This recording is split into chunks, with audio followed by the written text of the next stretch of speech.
Bien, bonjour. Bon, alors, d'abord, je voudrais reprendre juste comment dire, la prise de parole de Patrice pour dire qu'effectivement, c'est intéressant de partager nos points de vue de chercheurs et puis les confronter à vos pratiques. D'abord parce que, bon, en titre personnel, moi, je me rends compte combien je suis parfois éloigné du terrain ou combien je découvre, en tout cas, ce qu'on peut faire sur le terrain. Et donc, ce que je vais vous proposer aujourd'hui, c'est finalement surtout une sorte d'avant-propos au thème de la journée. Oui, oui, oui. Oui.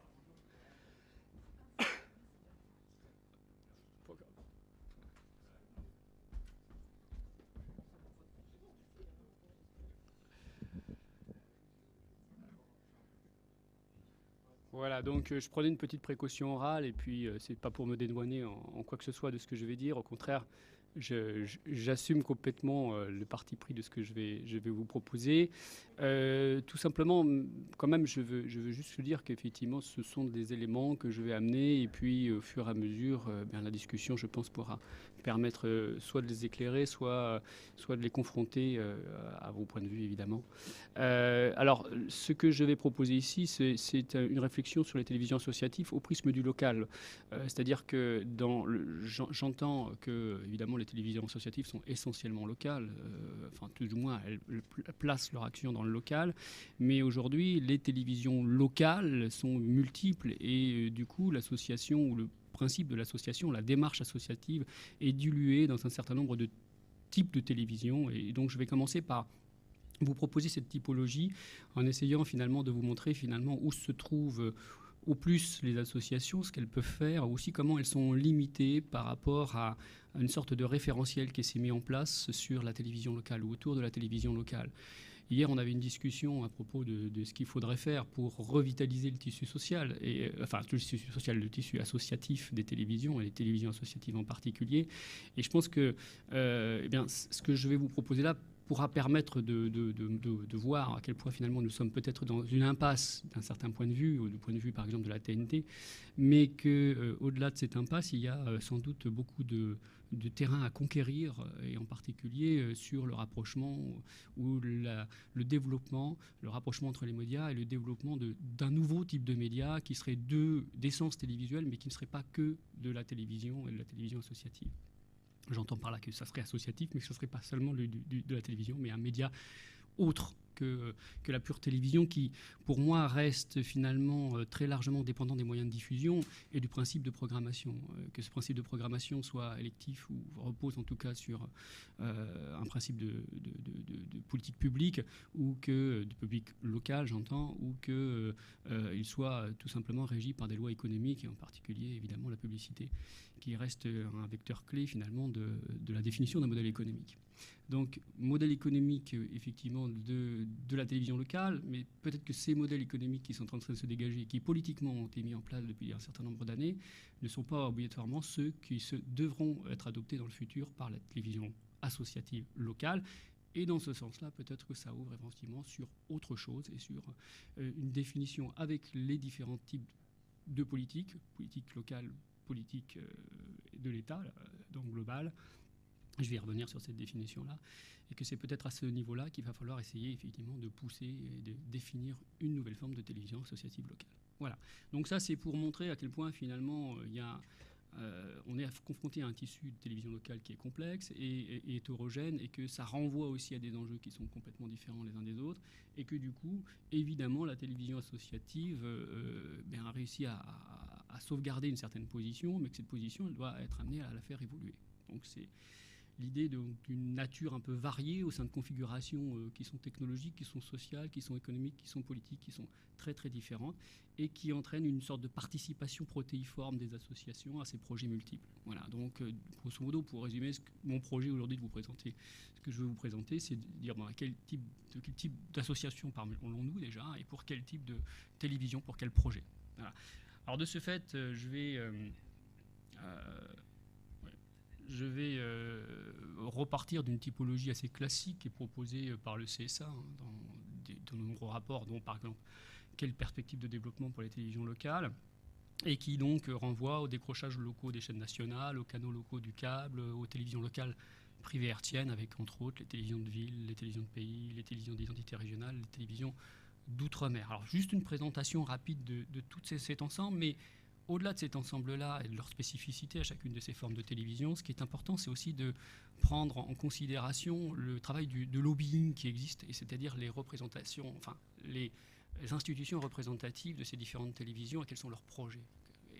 Et de ce fait, on arrivera à définir ensemble finalement l'idée d'un référentiel et de plusieurs référentiels qui s'opposent.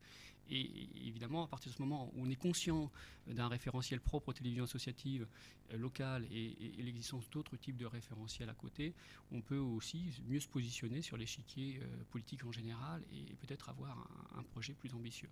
Voilà, enfin, c'est ce que je propose. Maintenant, évidemment, c'est ouvert à la discussion. Ah, donc, où se situent les associations, quel niveau d'intervention, quelle implication, c'est le projet que je veux essayer de mettre en place là maintenant. Alors Pierre Musso a parlé dès 91 de plusieurs types de télévisions qui tout de suite finalement laissent une place ou non aux associations au niveau local. Il a parlé des télévisions miroirs, il a parlé des télévisions fenêtres.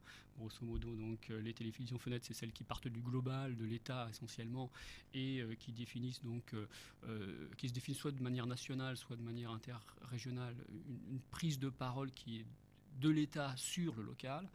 Et puis il a aussi parlé des télé miroirs qui sont sans doute plus intéressantes et qui là font intervenir effectivement à un niveau plus infra-régional ou infra-local des associations, mais aussi de nombreux autres types d'intervenants qui ont pu être associés à un moment donné au développement d'un certain nombre d'associations de type télévision locale, mais qui ne sont pas obligatoirement ensuite restés dans le giron de la télévision associative.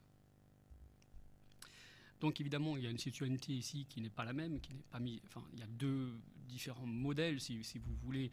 D'un côté, pour dire le prisme est très très large, mais d'un côté, on a un citoyen qui est très passif, qui est soumis à un régime de vérité du pouvoir central. C'est un peu ce qu'on a reproché à France 3. Est-ce qu'on continue à reprocher à France 3? Mais il n'y a pas que le modèle de France 3, en l'occurrence, qui peut illustrer ce phénomène-là.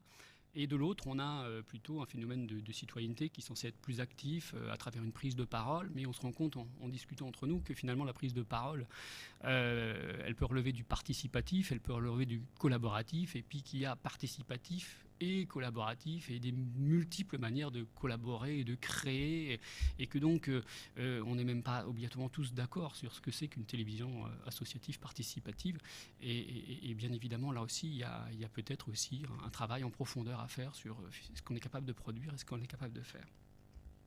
Évidemment, on est capable de faire différentes choses au niveau participatif et collaboratif parce qu'on en a les moyens. C'est-à-dire qu'on a des conditions de production qui ne sont pas les mêmes et donc on a un financement, on a un modèle économique qui n'est pas le même. Bon.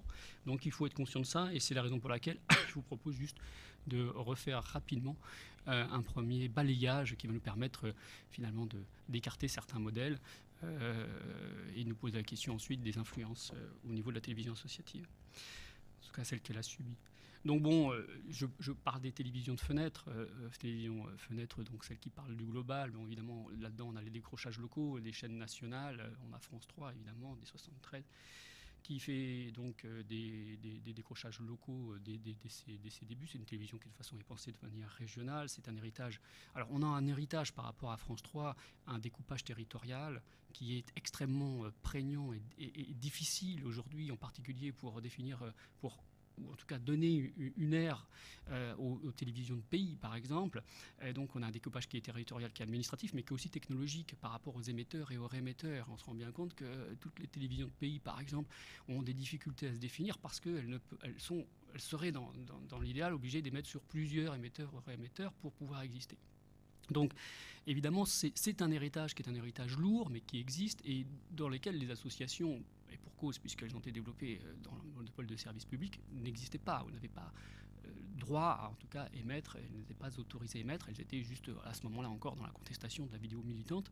Elles n'avaient même pas pensé, d'ailleurs, à cette époque, complètement. C'était les tout débuts des premiers émetteurs, des tentatives, effectivement, de constituer des télévisions avec un pouvoir de diffusion.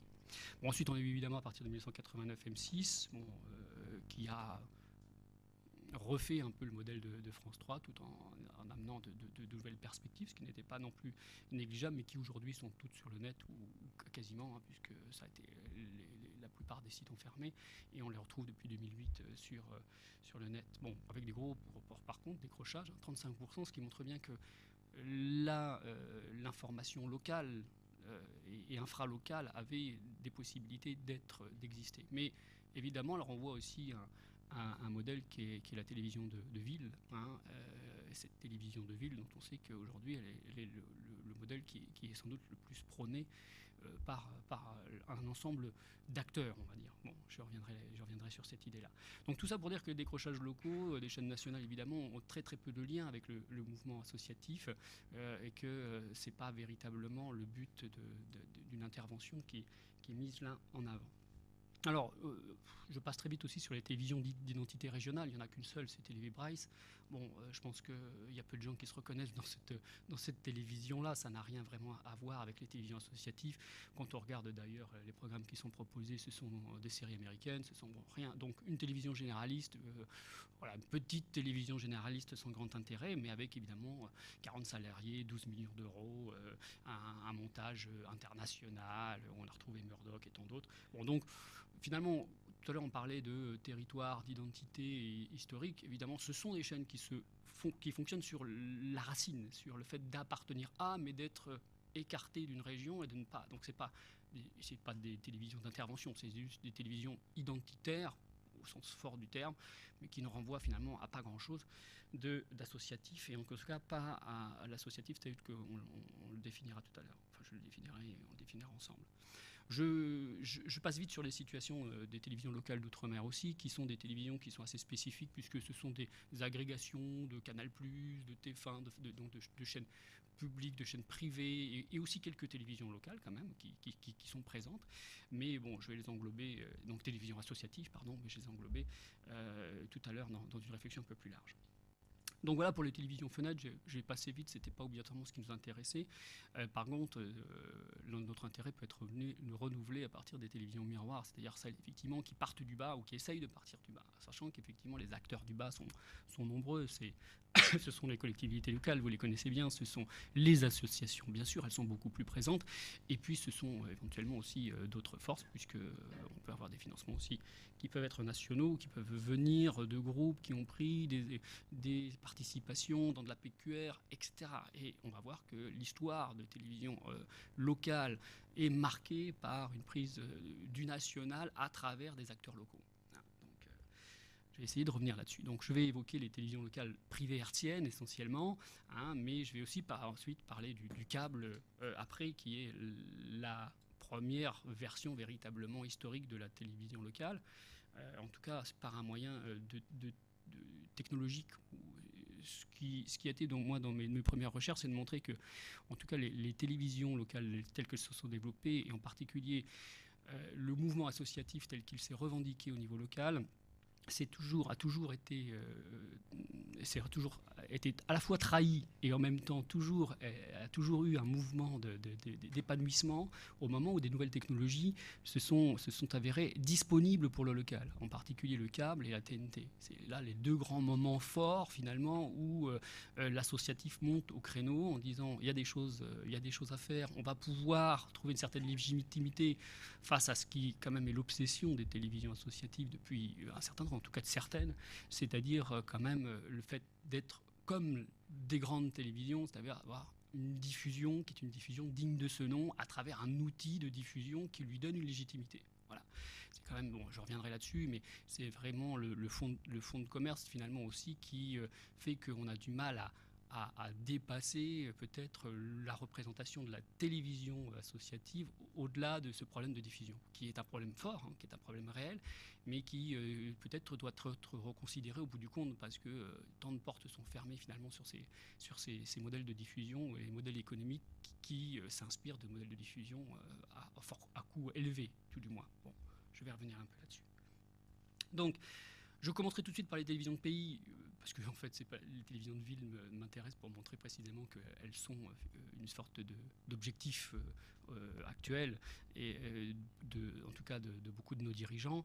Et les télévisions de pays, bon, ce sont des chaînes historiques, vous savez, elles ont été créées à la fin des années 80. Il reste essentiellement Télévision 8 Mont-Blanc, hein, c'est la grosse télévision représentative. Je ne parle pas de celles qui sont sur le câble, il y en a beaucoup d'autres. Pour faire vite, on a une centaine de télévisions sur le câble qui sont essentiellement des télévisions de pays, hein, ou municipales. Et puis, pour les télévisions hertziennes, puisque c'est celle-là dont je parle, il y a aujourd'hui, il reste véritablement une télévision, la télévision 8 Mont-Blanc, qui a connu beaucoup de difficultés, beaucoup de changements de dirigeants depuis 1989, date de sa création. Donc, nous avons aussi des chaînes quand même qui sont issues de l'initiative de télévision Luberon dans 1998 et de la création de l'Union de... C'est pas grave.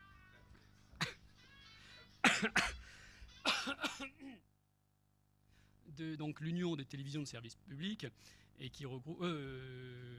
non, c'est pas la création de l'UTLPS, là je me trompe, c'est l'Union des télévisions locales de pays. Pardon, c'est une erreur de ma part. Ah bon, d'accord. J'ai une voix pas assez... Donc qui regroupe quelques associations, enfin quelques télévisions associatives. Voilà, les télévisions de pays sont assez assez développées malgré tout aussi sur le câble, j'y reviendrai. Mais le pays, donc, c'est une notion qui dépasse la ville, qui dépasse les découpages territoriaux administratifs, comme je l'ai dit, et donc le découpage des émetteurs et des réémetteurs de France 3, et qui ouvre sur des perspectives véritablement, effectivement, identitaires, de racines, d'une culture, d'une animation socioculturelle. Donc c'est un élément qui devrait être pris en compte au niveau le plus haut, puisque ce sont des cultures qui existent de fait, sauf que bon, quand on se penche sur ces télévisions de pays, on se voit qu'elles sont assez maltraitées, y compris dans les derniers textes, où il est très clair que, en particulier sur la loi Balladur, il est très clair que les pays ne font plus partie du découpage administratif et ne sont plus une priorité. La priorité, ça va être la métropole, donc effectivement la télévision de ville à terme. Donc ça aussi, c'est un élément qui, à un moment donné, d'une certaine manière, coupe l'herbe sous le pied d'un certain nombre d'associations qui ont pris à bras le corps ces cultures-là et cette vie associative ou cette animation socioculturelle au sein de ces pays-là. Et on a évidemment, avec ces télévisions de pays, une programmation 100% locale. On a un bassin de population qui est relativement restreint, hein, quelques dizaines de milliers d'habitants. Bon, on a Télé 8 Mont-Blanc, effectivement, qui fait 700 000 habitants, enfin, qui a donc une population très importante et qui permet, a priori, de penser à avoir atteint une taille critique en termes d'économie, mais l'essentiel des télévisions de pays sont des télévisions de pays, bon, pour celles qui sont hertziennes, elles ont du mal quand même à trouver l'équilibre, ou alors elles sont sur le câble, et donc elles sont dépendantes d'un grand nombre de subventions publiques, ou alors, et depuis peu, elles se définissent plus de manière régionale, j'entends par là Médias du Sud. Mais Médias du Sud, ce sont des télévisions de ville qui sont regroupées sous la forme finalement régionale d'une syndication régionale. Voilà. Donc c'est même plus de la télévision de pays. Donc le gros problème de ces télévisions-là, c'est qu'elles ont une légitimité culturelle et sociale, dans le sens où il y a vraiment des choses à faire, mais qu'il n'y a pas de modèle défini d'existence pour ces télévisions-là, et que ça le sera de moins en moins probablement. Voilà, ça sera en tout cas pas une priorité pour nos élus. Donc elles ont un budget de fonctionnement de 100 000 euros à 1 million d'euros à peu près, et elles ont une multidiffusion pour certaines d'entre elles, mais elles sont très largement privilégiées. Elles privilégient le câble parce que c'est leur technologie originelle, et puis il y a une multiplication parfois sur le web, effectivement, mais qui n'est pas obligatoirement leur technologie, une technologie qu'elles savent utiliser. Ça, on pourra aussi en discuter, dans le sens où finalement on est plus dans le cadre de la consultation que dans le cadre d'une programmation véritablement. Donc une web TV, c'est pas obligatoirement un site où montrent qu'on existe. Et c'est bien souvent aussi, quand on étudie un petit peu ces sites, en particulier ceux qui sont liés au câble, on se rend compte que ces télévisions de pays ou ces télévisions de municipalité, mais très infralocal au bout du compte, sont aussi très liées finalement à une parole politique, ou à défaut d'une parole politique, en tout cas à une sorte d'agenda. Voilà, donc ça peut poser aussi problème. Mais enfin, il ne reste pas moins que c'est ce qui peut-être se rapproche le plus de la conception de télévision de proximité, sans aucun doute. Donc j'ai parlé du nombre de télévisions locales de pays, je vais pas qui est un élément représentatif. En tout cas, l'institution représentative avec bien sûr la VICA et puis une partie aussi de l'UTLSP, donc l'Union des télévisions de service public, où la majorité des membres sont quand même des télévisions qui sont des télévisions câblées, voilà, mais de pays. Alors, pour rester sur les télévisions hertziennes, les télévisions locales hertziennes, nous avons évidemment les télévisions de ville. Alors je dirais que les télévisions de ville, c'est un peu les stars depuis quelques années. Et je vais vous montrer, je vais vous donner quelques dates tout à l'heure. Ce sont les télévisions un peu qui ont été privilégiées dans le développement de la télévision locale et d'un point de vue autant finalement global, c'est-à-dire partant de l'État, que d'un point de vue local pour certains acteurs. Voilà, et même d'un point de vue purement sectoriel, c'est-à-dire les professionnels, qu'est-ce qu'ils font de ces opportunités-là, qu'est-ce qu'ils souhaitent développer au bout du compte dans le cadre finalement de la télévision locale, avec une stratégie de lobbying extrêmement forte. J'entends là, je vais revenir sur ce référentiel à trois faces, global, local et sectoriel, et montrer aussi qu'évidemment il y a des acteurs au sein de de ce global, de ce local et de ce sectoriel qui n'est pas les mêmes. Bon, tout ça, c'est des choses que moi j'ai développées à la suite de Pierre Muller, c'est-à-dire j'ai repris un peu les politiques publiques telles que les définit Pierre Muller, et j'ai développé ce concept de référentiel autour, non pas d'un duopole global-local, mais je l'ai étendu ou du global sectoriel, mais je l'ai étendu à l'idée de global, local, sectoriel. Voilà. Donc là aussi, je vais développer un peu plus ça. Bon, donc les télévisions de ville, pardon, les télévisions de ville sont des télévisions qui sont évidemment les stars qui ont été créées en fin 80. Il y en a aussi qui sont plus récentes, en 2000, avec TV7 Bordeaux par exemple, 2001, Clermont Première, 2000, Canal 32. Bon, les plus anciennes, c'est TLT, elles sont bien connues, TLM, Télé Grenoble. On a aussi des chaînes qui sont créées via la TNT à partir de 2007, Énergie Paris, IDF1, N7 TV, Grand Lille TV par exemple, Mirabel et LCM aussi, bien sûr. Alors, elles ont profité dernièrement donc, de la TNT, en 2007 en particulier.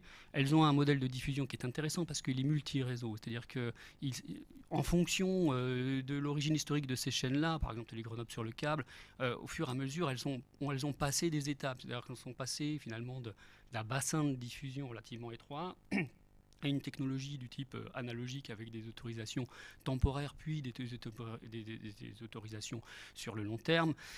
Et puis enfin, elles sont passées au sein du sein, c'est-à-dire à la TNT. Bon, et ce sont ces chaînes-là qui ont été privilégiées du fait qu'elles avaient un équilibre relativement facile à obtenir au niveau économique, puisqu'elles avaient un grand bassin de population qui pouvait intéresser non seulement des publicitaires régionaux, mais surtout des publicitaires nationaux.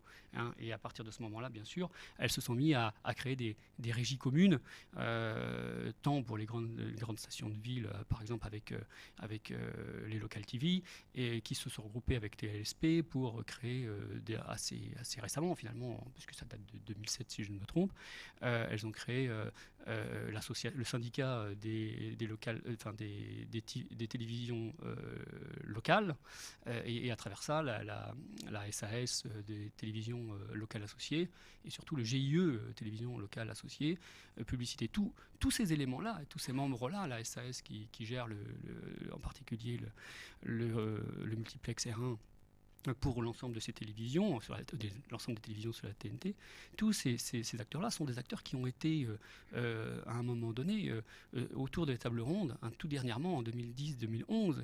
Hier, on parlait de la loi de 2013, peut-être de 2014, mais qui pourrait effectivement donner une place nouvelle aux associations. Mais très clairement, c'est joué en 2010-2011 tout un cycle de négociation, véritablement un cycle de négociation comme on en connaît au niveau international, mais là c'était en France et c'était avec toutes ces associations-là, dont les associations représentatives, ou les institutions, pardon, représentatives des télévisions de ville.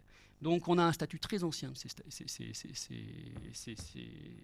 télévisions de ville qui sont sans doute les plus rentables, mais qui ont été bien financées, mais financées de manière différenciée avec des acteurs, on va le voir, qui ne sont pas tout à fait les mêmes. Et aujourd'hui, elles retrouvent une certaine forme d'autonomie en termes, et elles ont une politique commerciale effectivement très agressive. Elles reposent sur un modèle économique qui plaît bien. Voilà. Mais évidemment, d'une certaine manière aussi, elles mettent à distance les télévisions associatives, soit parce que la plupart d'entre elles ont pu fusionner des télévisions associatives déjà existantes à travers des montages financiers, et ça s'est fait assez récemment, en particulier autour de la PQR, quand la PQR est rentrée. Bon là, en 2007 à peu près, et elle a relâché un petit peu, je dirais, la pression assez récemment.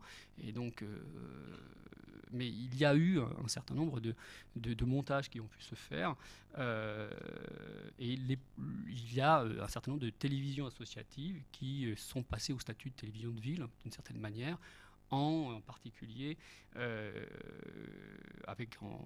en créant des montages, ou en passant par des montages, associations, PQR, municipalités. Tout ça s'est fait un petit peu autour de 2007 et s'est prolongé assez singulièrement jusqu'à 2008-2010. Voilà. Donc là, donc, je vous ai parlé déjà du syndicat. Pardon, les syndicats, c'est les Local TV, qui est créé en 2005. C'est donc les opérateurs de télévision locale commerciale.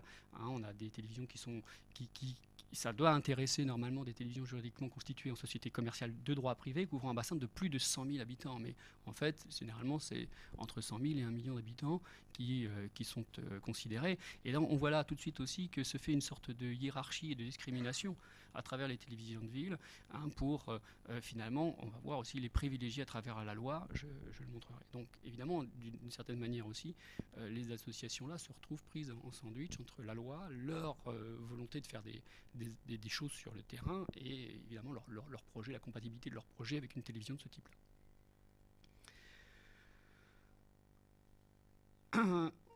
Oui, non, je croyais qu'il y avait une question, pardon. Alors, je passe tout de suite au canot du câble. J'essaye d'aller un peu vite pour terminer ce vaste tour d'horizon, qui est aussi une manière de poser un peu historiquement un certain nombre de bases. Alors, les télévisions de câble, elles vont se développer pleinement au début des années 90. Il y a eu un premier plan en 82, il y a eu des expériences dans les années 70, bien évidemment, il ne s'agit pas de les oublier. Mais je dirais que le câble, c'est d'abord le premier vecteur historique et d'importance de la diffusion de la télévision locale en France. Et évidemment, les associations qui, à la base, existaient depuis la vidéo militante vont être les premières à s'engouffrer dans ce type de technologie. Comme j'ai dit tout à l'heure, d'une certaine manière, elles vont être trahies, ou en tout cas, il y a un sentiment de trahison. Un confrère, par exemple, La France, le nom m'échappe, de son confrère, disait précisément qu'à un moment donné, il y avait eu un sentiment de trahison d'une partie de ceux qui faisaient de la télévision associative depuis très longtemps, parce qu'ils avaient le sentiment que ceux qui avaient rejoint les télévisions câblées, en particulier les subventions municipales, finalement avaient tourné Kazakh et étaient devenus des professionnels, et d'une certaine manière étaient partis sur des projets de télévision Monsieur le maire. De toute façon, l'expression télévision Monsieur le maire vient du passage d'un certain nombre de télévisions associatives, en particulier dans le cadre du câble, et de leur prise en main par le câble. Alors bon, il y a là aussi une impulsion législative assez complexe qui relève de la décentralisation, qui relève évidemment aussi de l'attribution d'un certain nombre de pouvoirs en termes de mise en place technologique et de gestion et des canaux locaux.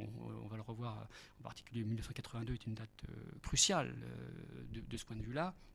Mais ce qui est intéressant, c'est que ces télévisions de câble, elles relèvent pour leurs ressources, d'après certaines études, à peu près de 50% pour les collectivités territoriales, et à un moment donné de 25% des câblo-opérateurs. C'est un peu moins vrai aujourd'hui, mais on est là sur des toutes petites communes, pour l'essentiel, pour la centaine de câbles de sociétés, enfin de télévision par le câble dont j'ai parlé, des canaux dont j'ai parlé.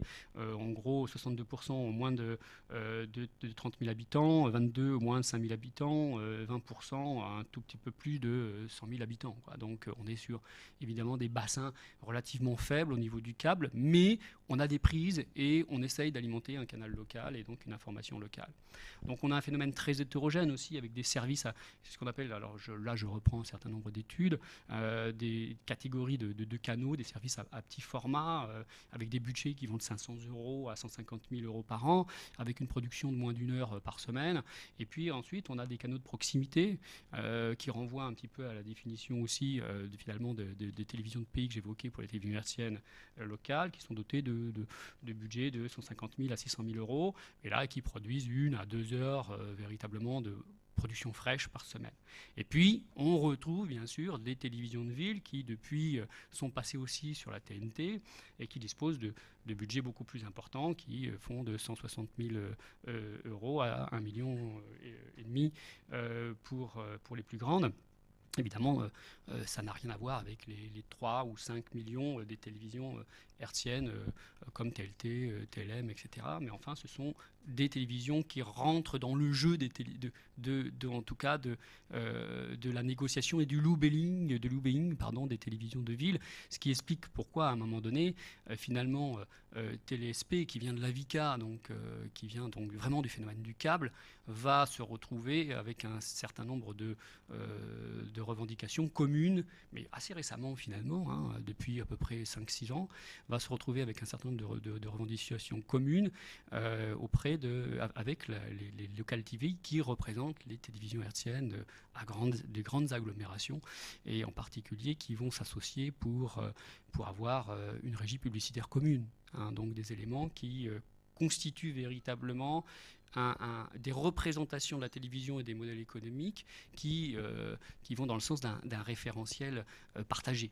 Hein, et ça, c'est quelque chose de très important. Ceci étant dit, hein, dans ces télévisions de câble, dans les canaux du câble, on retrouve quand même 34% des télévisions qui sont animées par des associations. Et elles sont donc effectivement très présentes dans ces éléments-là. On a 34% aussi de communes, on a 13% de régies municipales, on a des sociétés d'économie mixte, 8%. Donc on a une forte présence des collectivités locales et des associations, et c'est un peu finalement le phénomène aujourd'hui qu'on retrouve essentiellement lorsqu'on veut parler des télévisions associatives, qui se passent par le câble ou qui passent par d'autres moyens de diffusion, y compris le web. On retrouve finalement une configuration assez claire de télévision de type de moyenne forte portée, et qui essaye de produire des vrais, enfin un autre mode de télévision. Tu voulais poser ? Qu'est-ce qu'elles produisent ? Oui. Non, mais...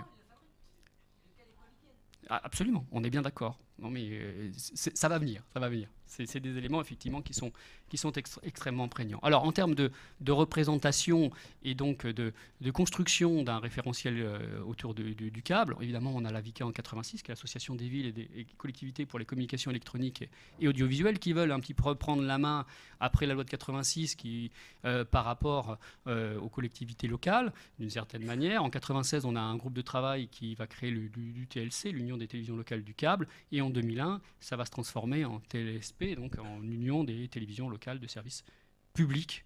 Hein, voilà.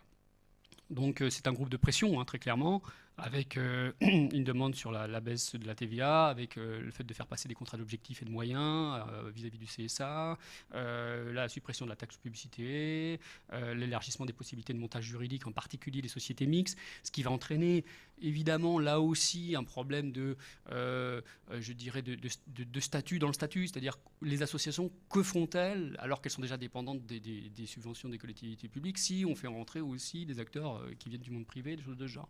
Donc tout ça est relativement intéressant dans le fait où à un moment donné on voit que d'une certaine manière le projet associatif est un peu dilué dans un ensemble de configurations et de types de chaînes qui amènent des situations qui sont des situations où il faut un petit peu faire le grand écart pour essayer de tenir finalement un projet de type animation socioculturelle par exemple, et de type intervention. Voilà. Donc on va revenir maintenant, si vous voulez bien, Alors bon, on a aussi un échange de programmes hein, avec la TLSP, hein, avec REC, hein, Réaction en chaîne. Alors, on a aussi un regroupement autour de l'offre publicitaire qui rejoint d'ailleurs celui des Local TV en 2007. Bon, je passe, mais il est clair que ici on a la montée en puissance quand même d'un certain nombre de configurations autour finalement d'un modèle unique qui serait le modèle de la télévision de ville, grosso modo, et que les autres, eh bien, grosso modo, débrouillez-vous, quoi, hein, pour le dire poliment. Alors c'est soutenu, hein, il y a des rapports, bon je ne vais pas revenir dessus, là je pourrais éventuellement vous proposer aussi des rapports, par exemple que le TLSP produit, que la TLSP produit, et qui montrent véritablement que dans leur définition des types de télévision qui existent, bon, on descend jusqu'à 100 000 habitants, mais pas plus. Et donc, il y a un non-pensé, il y a un impensé au niveau de la manière dont on gère, dont on statufie, entre guillemets, dont on donne un statut aux télévisions qui sont sur le câble ou sur d'autres technologies, mais qui sont à moins de 100 000 habitants. Et véritablement, il y a des gens qui cherchent, il y a des entrepreneurs qui cherchent, bien sûr. Médias du Sud, je l'ai déjà évoqué. Mais en fait, c'est reconstituer finalement une vision d'une télévision à large agglomération. Hein, donc retrouver une taille critique en termes d'économie, hein, en regroupant des télévisions et en les syndiquant. Donc, je l'ai déjà dit, je ne vais pas plus l'approfondir, mais d'une certaine manière, aujourd'hui, on est arrivé à une forme de référentiel qui tourne autour de ce type de télévision-là, quasi uniquement. Alors, à la base, les télévisions associatives, participatives, militantes, c'est quoi, sur quoi ça répond? Alors, on peut être d'accord ou pas d'accord, mais moi, je vais vous donner ce que je pense être une télévision associative. Alors d'abord, il y a plusieurs caractéristiques fortes qu'il faut mettre en avant. À mon avis, déjà, toutes les télévisions associatives relèvent de différents régimes de télévision locale que je viens d'évoquer. En tout cas, en parlant des télémiroirs, elles existent à différents niveaux de ces télévisions miroirs. Après, elles existent, la possibilité de s'exprimer en tant que télévision militante, participative par exemple, c'est encore autre chose. Mais elles existent. Voilà. L'association, le terme association existe. Après, en quoi elles sont impliquées, qu'est-ce qu'elles font véritablement, quel est leur projet, on va en discuter. Elles ont quand même développé leur propre régime d'expression à travers la télébrouette par exemple, les séances animation, les choses comme ça, et d'autres. Elles ont aussi leur forme de production. On parlait de plateaux ouverts hier, on parlait de toutes ces expériences-là qui montrent qu'effectivement, il y a un vrai projet en termes de production et en termes d'implication dans une localité. Après, on pourra reparler du phénomène du numérique, en quoi ça ne doit pas couper effectivement de la réalité. Parce que hier aussi, à table, il y avait des représentants des EPN, et ils nous disaient le problème, c'est que ces gens-là font des choses extraordinaires dans leur appartement, dans leur chambre, avec leur ordinateur, mais il faudrait les ramener sur le terrain. Il faudrait que ce qu'ils font sur le net, dans le cadre du virtuel, ils le ramènent en termes d'expérience au niveau du terrain, et qu'on puisse les accompagner éventuellement avec des médias entre guillemets plus classiques. Bon, voilà. Donc ça, c'est une première caractéristique, le fait que finalement il y ait une dilution de l'image de l'association et de ce qu'elle est capable de faire au niveau du média télévisuel. Ensuite, très clairement, il y a un problème, à mon sens, qui est un problème identitaire de la télévision, c'est-à-dire est-ce qu'on imite le modèle dominant de la télévision ou est-ce qu'on le dépasse? Voilà, c'est-à-dire on est sur de la télévision programmation, mais télévision programmation, on sait bien que ça a ses limites, parce que programmation, ça veut dire contenu riche, publicité éventuellement. Bon, et ça, faut trouver le modèle qui existe. Deuxième élément, c'est le web, par exemple, c'est pas de la programmation.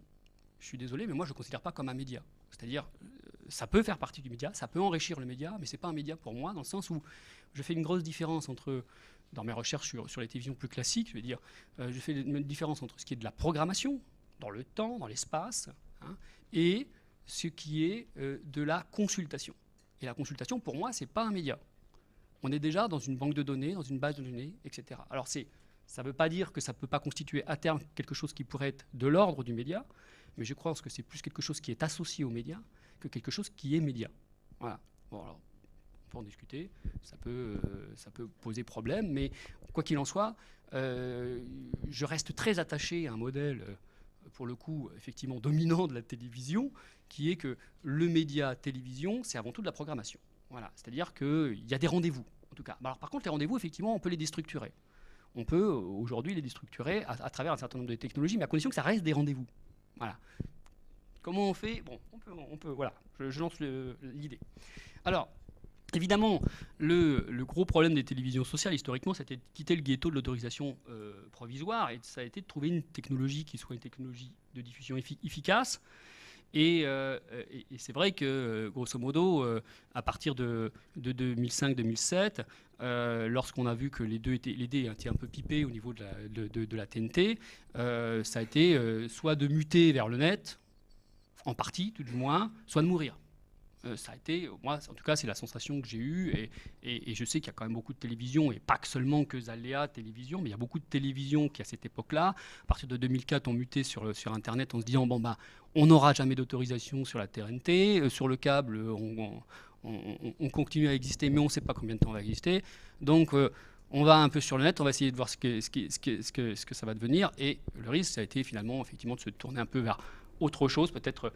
Bon, si on, par exemple, on a parlé de Grandjean tout à l'heure, mais moi, j'aime bien Grandjean aussi, mais je parle de Blondeau aussi, qui a écrit Devenir média et qui parle du média-activisme. Et la problématique, c'est de savoir si on est dans une télé associative locale, militante, participative, etc., et où est la frontière avec le média-activisme. On peut là aussi discuter. C'est pas toujours évident. C'est pas toujours évident. Sauf qu'évidemment, encore une fois, on reste dans un cadre d'intervention qui nous raccroche à une certaine forme de localité. Alors, 3 positionnements quand même forts pour les télévisions locales. Historiquement, on a donc la critique anti-hégémonique. Très clairement, c'est la contre-information, la contre-surveillance médiatique. On fait de la télévision autrement. C'est un peu le principe de dire, bon, ben, effectivement, on a une hégémonie d'un certain nombre de groupes publics ou privés sur la télévision. Comment on réagit? C'est l'essentiel du positionnement, si vous me permettez, mais bon, là, vous serez peut-être pas tout à fait d'accord, mais je trouve que c'est quand même le gros du positionnement des télévisions associatives locales, en tout cas jusqu'à très récemment, ça a été finalement de proposer autre chose, de faire un peu de la contre-information. Bon, on parle aussi de vidéos, tout à l'heure on parlait de vidéo vérité par exemple, c'est aussi une manière finalement de penser autrement le lien entre le spectateur et l'outil. Alors évidemment, après, il y a l'autre forme de critique, qui est la critique expressiviste, c'est-à-dire effectivement une nouvelle esthétique, un nouveau dispositif, un nouveau média, et peut-être que là, c'est peut-être un élément qu'on a en France pas assez approfondi. Voilà. Et peut-être que là se joue le devenir de la télévision associative locale en France. Bon. Alors, il y a aussi une différence sectorielle qui est évidente, c'est-à-dire qu'on est sur une télévision de proximité, un changement d'échelle, une ouverture à la citoyenneté nouvelle. On veut donc reprogrammer la télévision, et ça, c'est aussi un positionnement très fort et qui reste complètement valable. Quand j'entends les différentes expériences autour de moi, je me dis que c'est sans doute là que se joue une grande partie aussi de l'identité des télévisions associatives.